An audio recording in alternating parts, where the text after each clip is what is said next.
Hello friends, नमस्कार। मेरा नाम है मनीष ठाकुर और मैं एक लेबोरेटरी टेक्नीशियन हूँ। आज की इस वीडियो में हम यूरिन एनालिसिस जो टॉपिक होता है क्लिनिकल पैथोलॉजी का, उसके बारे में हम डिस्कस करने वाले हैं। यदि आपको ये वीडियो काम का लगता है तो आप इसे लाइक करें, शेयर करें और कमेंट ज़रूर करें। तो चलिए शुरू करते हैं हम हमारे आज का टॉपिक यूरिन एनालिसिस।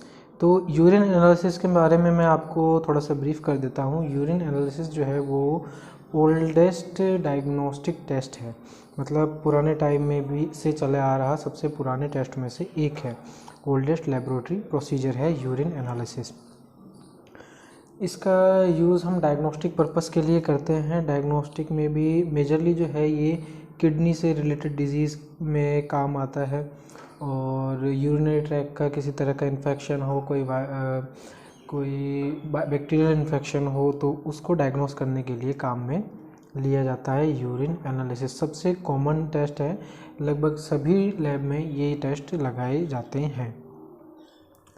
अब हम बात करते हैं कि why urine analysis, urine analysis क्यों किया जाता है। तो यूरिन एनालिसिस जो है उसको करने के दो रीज़न है। पहला रीज़न है मेटाबॉलिक या फिर एंडोक्राइन डिस्टर्बेंस, और दूसरा रीज़न होता है इंट्रिंसिक कंडीशन। इंट्रिंसिक मतलब कुछ आंतरिक कंडीशन, बॉडी की इंटरनल कंडीशंस। तो पहला जो मेटाबॉलिक और एंडोक्राइन डिस्टर्बेंस है, उसकी अगर हम बात करें तो उसका एग्जाम्पल है बिलिरुबिन और ग्लूकोज का यूरिन में पाए जाना। बिलिरुबिन और ग्लूकोज का नॉर्मल सर्कमस्टेंसेस में बिलिरुबिन और ग्लूकोज जो है वो अनडिटेक्टेबल अमाउंट में प्रेजेंट होता है यूरिन में। बट जब कोई कुछ एरर्स या कुछ मेटाबॉलिक डिसऑर्डर्स होते हैं तो उस सिचुएशन में बिलिरुबिन और ग्लूकोज जो है वो यूरिन में डिटेक्टेबल मैनर में दिखाई देने लगते हैं। बिलिरुबिन जो है वो हेपेटिक, और यदि यूरिन में बिलिरुबिन है तो वो हेपेटिक या फिर पोस्ट हेपेटिक कंडीशन को शो करता है, जिसकी वजह से यूरिन में बिलिरुबिन का आउटपुट इंक्रीज हो जाता है। ग्लूकोज की हम यदि बात करें तो डायबिटीज़ मेलाइटस में यूरिन में दिखाई देता है। डायबिटीज़ मेलाइटस जो है वो डेफिशिएंसी हो जाती है उसमें इंसुलिन की। इंसुलिन जो है वो कम हो जाता है बॉडी में, जिसकी वजह से ग्लूकोज जो है उसको स्टोर करने की पावर जो है बॉडी की कम हो जाती है, जिस वजह से ग्लूकोज ब्लड में जो है शुगर बढ़ जाता है। और यदि ब्लड में यदि शुगर जो है वो बढ़ेगा तो ऑब्वियसली वो यूरिन के थ्रू आउटपुट में बाहर आएगा। तो ये एक एंडोक्राइन डिस्टर्बशन की वजह से होता है। और मेटाबॉलिक डिस्टर्बशन जो है वो है बिलिरुबिन का पाया जाना यूरिन के अंदर।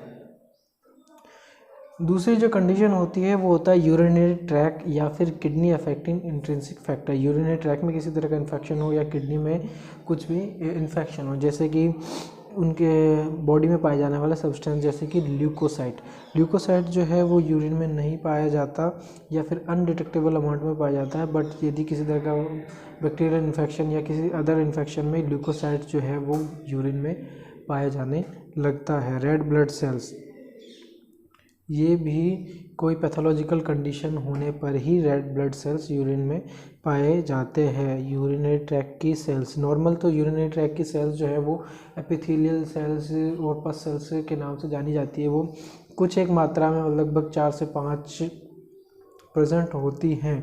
बट पैथोलॉजिकल कंडीशन में होता क्या है कि ये यूरिनरी ट्रैक का सेल्स जो है वो इंक्रीज हो जाती है यूरिन में।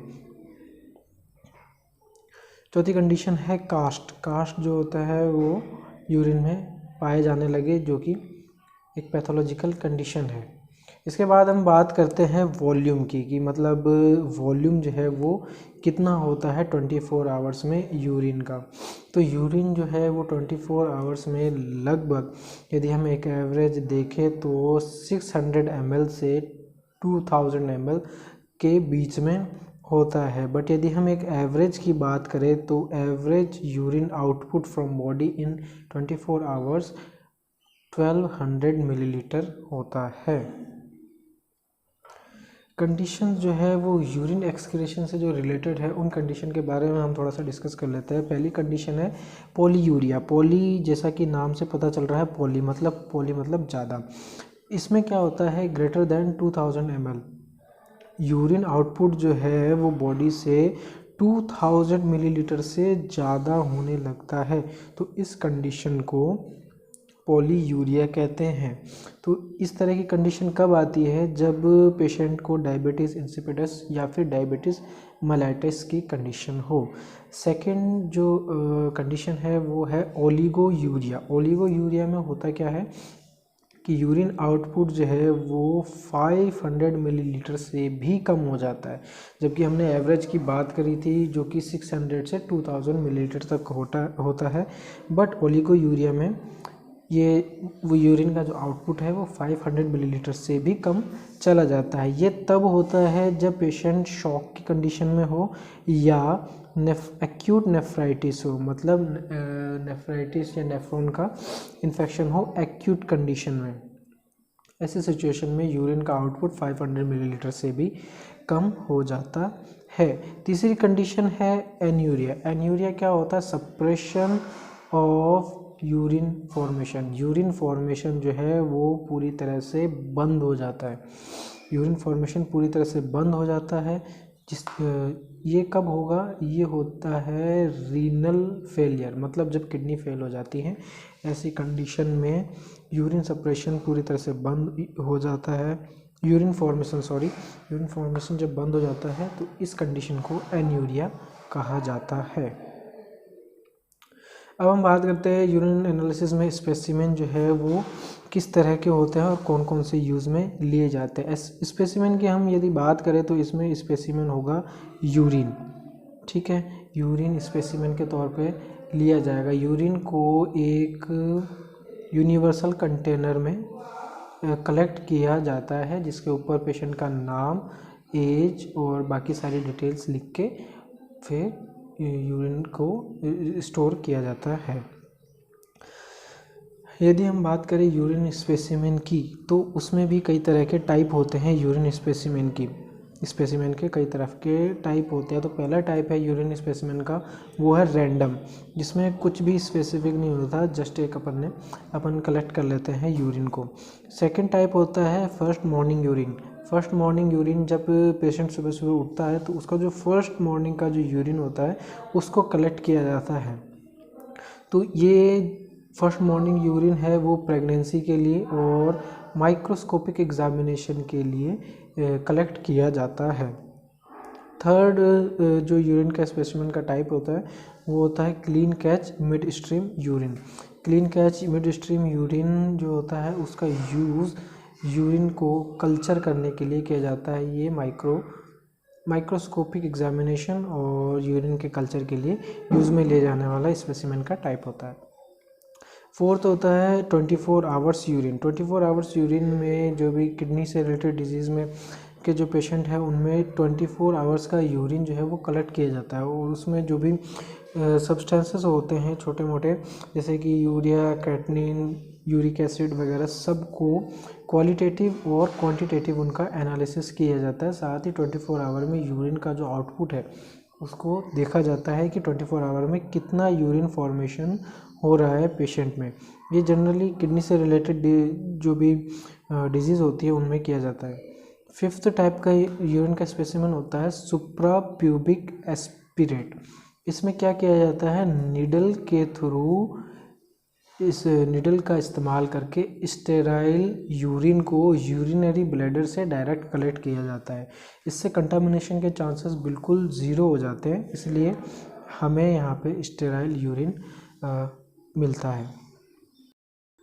इसके बाद हम बात करते हैं यूरिन सैंपल प्रिजर्वेशन।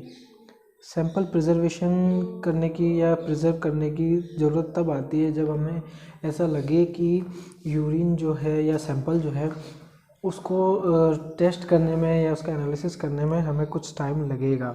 ऐसे सिचुएशन में हम यूरिन का प्रिजर्वेशन करते हैं। बट मेजरली जो चीज़ है वो ये है कि फ्रेश यूरिन का जो एग्ज़ामिनेशन है वो विदिन 1 आवर हो जाना चाहिए, 1 घंटे के अंदर अंदर यूरिन का एनालिसिस हो जाना चाहिए। यदि ऐसा नहीं हो रहा है तो यूरिन को 2 से लेकर 8 डिग्री सेंटीग्रेड पर रेफ्रिजरेट कर देना चाहिए। इससे उसके अंदर जो भी सब्सटेंस होंगे वो प्रिजर्व रह जाएंगे। बट यदि हम उसको यूरिन को प्रिजर्व नहीं करते तो ऐसी कंडीशन में क्या होगा, जो यूरिन में जो आरबीसी के सेल्स थे, रेड ब्लड सेल्स थे, वो उनका लाइसिस शुरू हो जाएगा। और यदि यूरिन में कास्ट थे तो वो भी डिज़ोल्व होने शुरू हो जाएंगे। यदि यूरिन में जो छोटे यूरिन जो है उसमें बैक्टीरियल मल्टीप्लिकेशन स्टार्ट हो जाएगा, जिससे यूरिन की स्लाइड में हमें बैक्टीरिया बहुत ज़्यादा दिखेंगे और बाकी जो सब्सटेंस हम जिसका एनालिसिस करना चाहते हैं वो कम हो जाएंगे बैक्टीरियल लोड की वजह से। और फोर्थ है decrease in the glucose level. यदि यूरिन में ग्लूकोज या शुगर है और यदि हम उसका 1 घंटे के अंदर अंदर एनालिसिस नहीं करते हैं तो वो ग्लूकोज जो है वो डिक्रीज़ हो जाएगी, क्योंकि उसमें उस यूरिन के सैंपल में बैक्टीरिया जो है मल्टीप्लाई होंगे और बैक्टीरिया एज एनर्जी उस ग्लूकोज को कंजप्ट कर लेंगे। लास्ट कारण है कि formation of ammonia from urea by bacteria. जो यूरिन है वो आपको पता है यूरिन में यूरिया होता है।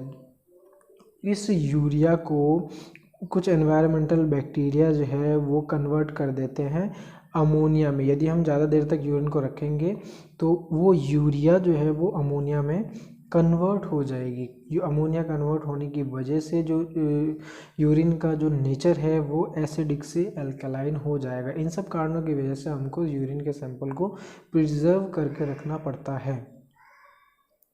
प्रिजर्वेटिव इसके अलावा हम क्या यूज़ में ले सकते हैं? प्रिजर्वेटिव है टोल्यूइन, फॉर्मेलिन, थाइमोल और क्लोरोफॉर्म। ये जो प्रिजर्वेटिव है हम लैब में यूज़ में लेते हैं।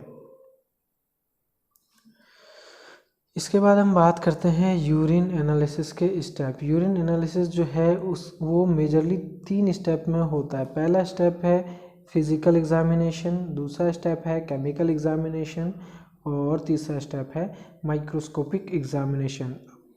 नेक्स्ट वीडियो में हम इन तीनों एग्जामिनेशन को ब्रीफ में समझेंगे। साथ ही यूरिन एनालिसिस का जो रिज़ल्ट होता है उसको किस तरह से इंटरप्रेटेट किया जाता है उसकी भी जानकारी लेंगे। यदि आपको ये वीडियो पसंद आया हो तो हमारे इस चैनल इजी एमएलटी को आप सब्सक्राइब करें, ताकि आपको मेडिकल लैब टेक्नोलॉजी से रिलेटेड वीडियोस और स्टडी के लेक्चर्स आपको फ्री ऑफ कॉस्ट प्रोवाइड हो सकें। और साथ ही इस वीडियो को लाइक करें तथा अपने लोगों में अपने दोस्तों में शेयर करें। आपने मुझे अपना इतना वैल्यूएबल टाइम दिया, इसके लिए थैंक यू वेरी मच।